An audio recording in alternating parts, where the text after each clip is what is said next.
guys, it's Bobby Hughes here with Hollow Point Shooters and Hollow Point Security Solutions, and just want to bring you guys a little video on my Marlin 12 gauge single shot break action shotgun. Alright, you guys have seen this shotgun before. If you haven't, you know that you can check it out on the videos, and you'll know that this is my field gun, my camp gun, and this is the gun that I use when I go out into the into camp or into a wilderness situation. Now, the reason why I like this gun so much is because it's so versatile and so tough and so basic. Alright, it's easy to use, it's easy to clean, it's easy to maintain, and there's so many different options for this shotgun that you can use it for multiple purposes. Alright, but I want to make some changes to it. I want to customize it more to me. The way that I'm going to do that is I've already actually worked on this gun once before, and just so you know, these shotguns, they're easy to find. They're pretty cheap. I think I paid about 60 or maybe 80 bucks for this one at a gun show or a shop or something. I can't even remember where I got it now, but they're, like I said, they're easy to come by, but they're so tough and so versatile. This is actually the Marlin Model 200. But a good thing to remember about this is it's hard to find stuff on Marlin shotguns because Marlin has converted more to lever action rifles and so on. But a good rule of thumb is if you're looking for information on these, you can look up H&R, alright, H&R Firearms. And basically what this is this is an H&R Topper Model Basic shotgun. Alright, so that way you can find more information on it in, other areas and stuff like that. So my idea for this gun is, like I said, I worked on it once before and I stripped it off. Most of them all look the same. That's the reason why I did some work on this one, just because I don't like my stuff to look the same as everybody else's. I stripped the furniture down and refinished it with a driftwood type finish, and then I took and polished up this piece here, the receiver piece, and I've noticed that after polishing it, I took all the bluing off, obviously, and now it rusts really easy.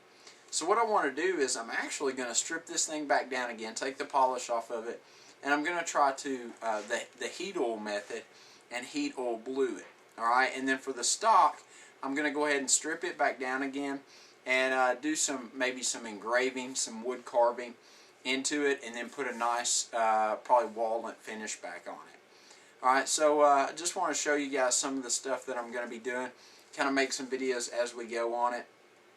Some important things to remember whenever you're doing gunsmithing or modifications to your gun is don't do anything that you're not 100% confident in.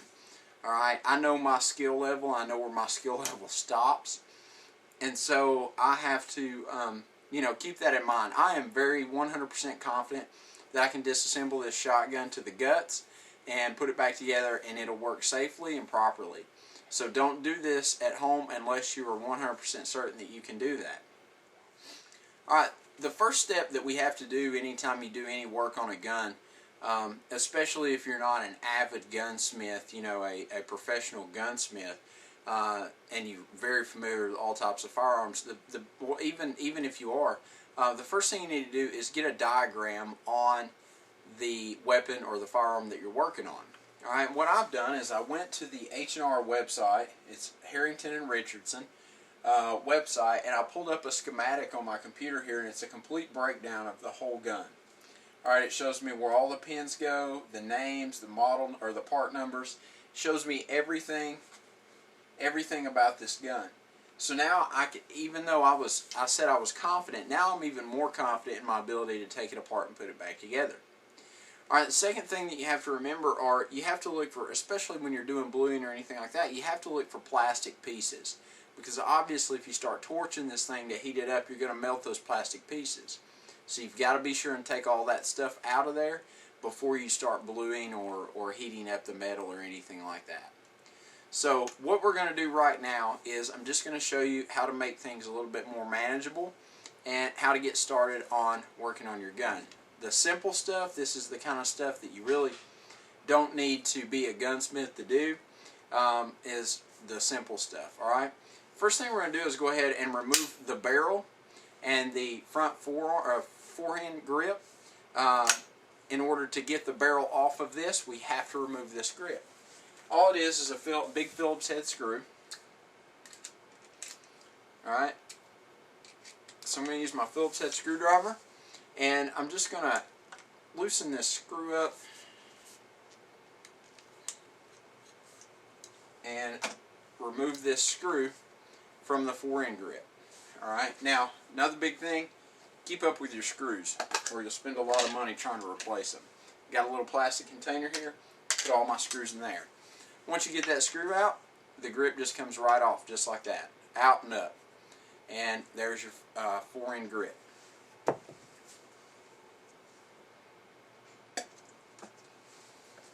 Now, all you do is hit the breech release, and the barrel will spin right off of the end of the receiver, the breech. Alright, and there's your barrel. Now what I want to do is I want to remove the buttstock from the breech. Alright, so what I'm going to do for that is, first I got to take this shot shell holder off. Alright, we have to remove the butt plate. Usually the butt plate is held on by two small Phillips head screws. So we'll just remove those two screws. Like I said, guys, this is simple stuff. No reason for advanced training on this. The biggest thing that I can tell you guys is make sure that you use a properly fitted screwdriver for the screw that you're removing or putting back in. Because if you don't, you'll strip it out and it just looks funky. It takes away from the value of it, all that good stuff. So remove the butt plate. Once you get the butt plate removed, there's a hole that's drilled all the way through the buttstock. Alright, and at the end of that hole, there's going to be a bolt. The bolt screws into the receiver here. Alright, when you remove that bolt, the buttstock should come right off. Now, certain types of extensions and tools are going to be used. The only thing that I have readily available is an old crank ratchet, and then for this one, it's a 9/16 inch bolt. So I'm going to feed that down through that tube.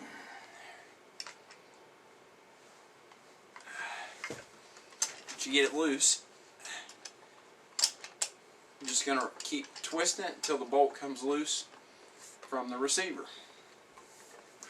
Now I've left the bolt inside of it so you can see there. There's the bolt. There's the receiver. You can see where it's threaded right there. Alright? And so that just screws right down on there. And that's what holds it all, holds the buttstock to the receiver for the breech. So set that aside, and then what you'll do is just back it out until the bolt comes out.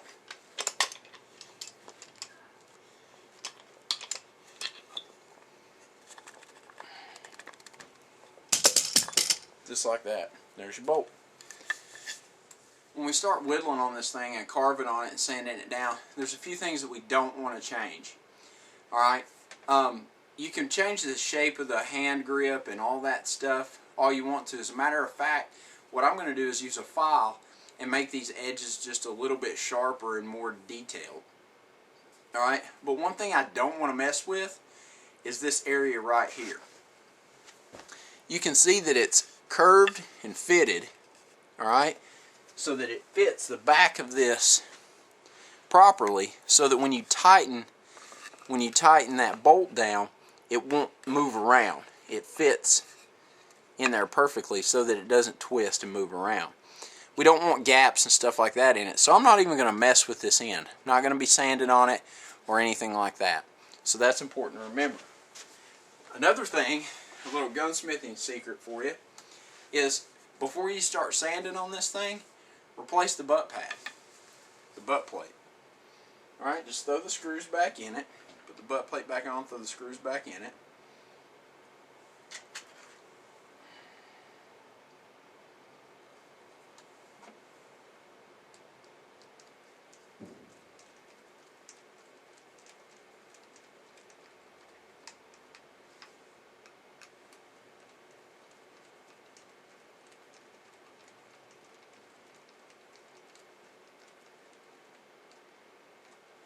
Now, whenever you start sanding the wood, let the sander or the sandpaper or the file overlap onto the butt plate. It's going to trim some off of the butt plate, but at the same time, it keeps from having a gap where the butt plate sticks out further than the wood. Because when you start sanding, obviously you're going to take thickness off of the butt plate, or off of the butt stock, and it's going to make the butt plate wider than the actual stock itself. You don't want that. So what you can do is just sand it down and then refinish it with black gloss paint or whatever you want to use to refinish the end of that butt After paint. this, Is going to be to go ahead and I'm going to take a pencil and pencil out what stuff I want to actually carve, where I want to carve, where I want to shave and file and things like that, and make sure that I have it perfect in pencil before I start cutting into the wood.